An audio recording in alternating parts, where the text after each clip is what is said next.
రక్షకుడైన యేసుక్రీస్తు దేవుని పరిశుద్ధమైన నామములో ప్రియమైన దేవుని బిడ్డలందరికీ నా హృదయపూర్వక వందనాలు, శుభాలు తెలియపరుస్తున్నాను. దేవుని బిడ్డలారా, ప్రతినిత్యము దేవుడు మనతో మాట్లాడుతూ మనం బలపరుస్తూ ఉన్నాడు.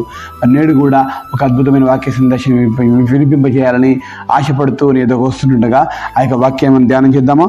147వ కీర్తన 14వ వచన భాగము, నీ సరిహద్దులలో సమాధానము కలగజేయవాడు ఆయనే, దేవునికి మేము కలుగుగాక. ఓ చక్కటి శ్రేష్ఠమైన మాటను దేవుడు తెలియపరుస్తున్నాడు. నీ సరిహద్దులలో నువ్వు ఉండేటువంటి ప్రదేశాల్లో ఎక్కడి వరకు నివాసం చేస్తావు అక్కడ ఆయన సమాధానం దయచేస్తున్నట. ఈరోజు నీ కుటుంబము సంతోషంగా సమాధానంగా ఉందంటే కారణం ఏంటంటే నీకున్నటువంటి తగ్గింపు, నీకున్నటువంటి ఏది కాదని దేవుడే సమాధానం కలగజేయవాడు ఆయనే. మన కుటుంబాల్లో మనకున్నటువంటి పరిస్థితులను బట్టి కొన్ని కుటుంబాలు సమాధానం ఉండవు, కానీ సమాధానం ఇచ్చేది ఎవరంటే దేవుడు, సమాధానకర్త ఆయన. ప్రియమైన దేవుని బిడ్డ, నీ జీవితంలో ఎంతవరకు నీ బౌండరీ లైన్ ఉంది, ఎంతవరకు నీకు సరిహద్దు ఉన్నది, అంతవరకు దేవుడు చెప్తున్నాడు నీ సరిహద్దుల్లో సమాధానం కలగజేస్తానని అంటున్నాడు. సమాధానాన్ని ఇస్తానంటున్నాడు, సమాధానాన్ని సంతోషాన్ని ఇస్తానంటున్నాడు. రోజులు అన్ని కుటుంబాలు చూసినట్లయితే చాలా కుటుంబాల్లో సమస్యలు, గొడవలు, ఆటంకాలు, ఇంకా భార్య భర్త మీద విడాకులు ఇట్లాంటివి జరుగుతూ ఉంటాయి. ఇప్పుడు దేవుని బిడ్డ, సమాధానం సమాధానం సమాధానం సమాధానం ఈ సమాధానం అనగా శాంతి లేకపోతే నీకు నాకు బ్రతుకు లేదు, నీకు నాకు జీవం లేదు. ఇప్పుడు దేవుని బిడ్డ, నీ పరిస్థితి ఎలా ఉన్నా ఎక్కడ ఉన్నా కానీ నీతో ఎవరు మాట్లాడకపోయినా, నేను ఎవరు పలకరించకపోయినా నా దేవుడు చెప్తున్నాడు నీకు సమాధానం కలగజేస్తాను. నీ సమస్య ఏంటి, నీ బాధ ఏంటి, నీకున్నటువంటి ఇరుకు ఇబ్బందులను బట్టి, అనారోగ్యాన్ని బట్టి, అప్పులను బట్టి, పిల్లల భవిష్యత్తుని బట్టి ఏంటి నా బతుకు అనుకుంటున్నావా? దేవుడే మాట ఇస్తున్నాడు, నేను సమాధానం దయచేస్తున్నాను నీకు. సమాధానకర్త యేసయ్య, ఆ సమాధానాన్ని దేవుడికి ఇవ్వాలని ఆశపడుతూ ఉన్నాడు.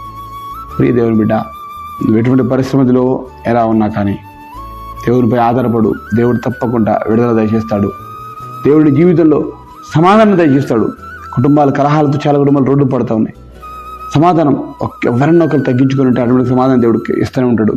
నీ సరిహద్దుల్లో ఎంతవరకు బంధువులు ఉన్నారో, ఎంతవరకు నీ స్నేహితులు ఉన్నారో, ఎంతవరకు నువ్వు ఎక్కడెక్కడ నివసిస్తున్నావు, అందరితో దేవుడు సమాధానంగా ఉండాలని ఆశపడుతూ తెలియపరుస్తున్నాడు. ఈరోజు ఈ పరిస్థితి ఏదైనా నీది కావచ్చు, కానీ నీ ప్రతి పరిస్థితిలో దేవుడు తోడు నడిపిస్తూ ఉన్నాడు. నీకు సంతోషాన్ని సమాధానం ఇస్తున్నాడు, ఆరోగ్యాన్ని ఇస్తున్నాడు, ఆశీర్వాదాన్ని బలాన్ని ఇస్తూ ఉన్నాడు.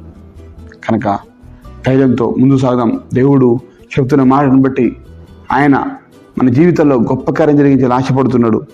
మన కుటుంబాలను ఉన్నతమైన స్థానం నిలబెట్టాలని, ఉన్నతమైనటువంటి విధి విధానంతో మనల్ని దేవుడు కాపాడాలని ఆశపడుతూ ఉంటుండగా మన సరిహద్దులలో సమాధానాన్ని కలగజేస్తాను అనేటువంటి ఒక గొప్ప మాటను దయచేస్తున్నాడు.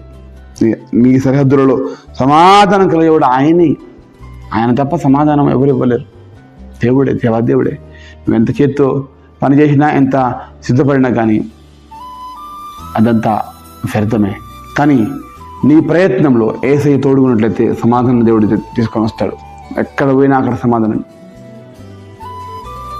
నీ జీవితంలో దేవుడు గొప్ప కార్యం జరిగింప చేయాలని ఆశపడుతున్నాను. నీ కుటుంబాలు మార్చబడాలని, నీకున్న పరిస్థితి చక్కదిద్దబడాలని దేవుడే మాట్లాడుతూ నిన్ను ధైర్యపరుస్తున్నాడు. నీ జీవితంలో ఒక గొప్ప సంతోషాన్ని, సమాధానం చూడబోతున్నావు. ఎక్కడ ఎవరు ఏ విధంగా చూడలేనటువంటి ఒక గొప్ప అద్భుతకరమైన దేవుడు నీ దారి జరిగింపజేయాలని ఆశపడుతున్నట్టుగా ఈ ఉన్న వాక్యాన్ని బట్టి నీ హృదయంలో ఆలోచించి ప్రార్థన చేయి. దేవుడు నిన్ను, నీ కుటుంబాన్ని దీవించి అనేక రకాలుగా తన సేవలు వాడుకున్నాను కాక. ఆమెన్. ప్రార్థన. మహాగరుడా స్తోత్రం నాయన, మా సరిహద్దుల్లో సమాధానం ఇస్తాను. మేము ఎక్కడెక్కడ నివాసం చేస్తున్నా ఆయా మా ప్రాంతాల్లో తండ్రి ఒక గొప్ప విడుదల దయచేయండి, సహాయం తెచ్చింది, సంతోషం, సమాధానం, నెమ్మది దయచేయండి, నీ జ్ఞానం దయచేయండి. వేడుకుంటున్నాం గొప్ప, నీ కాపుదలు తెచ్చండి, నీ చిత్తం జరిగింపజేయండి. ఆ సమాధానం ప్రతి కుటుంబంలో సమాధానం, సంతోషం, నెమ్మది కాపాడు, సహాయం తెచ్చేయండి. మమ్మల్ని తగ్గించుకుంటూ మీ నామని ఇచ్చిస్తూ నాజరేయుడైన యేసునామములో కృతజ్ఞతతో అడిగి వేడుకొని పొందుకుంటున్నాం మా ప్రియ పరలోకపు తండ్రి. Amen, amen, amen. దేవునికి స్తోత్రం. అందరికీ హృదయపూర్వక వందనాలు. Praise the lord.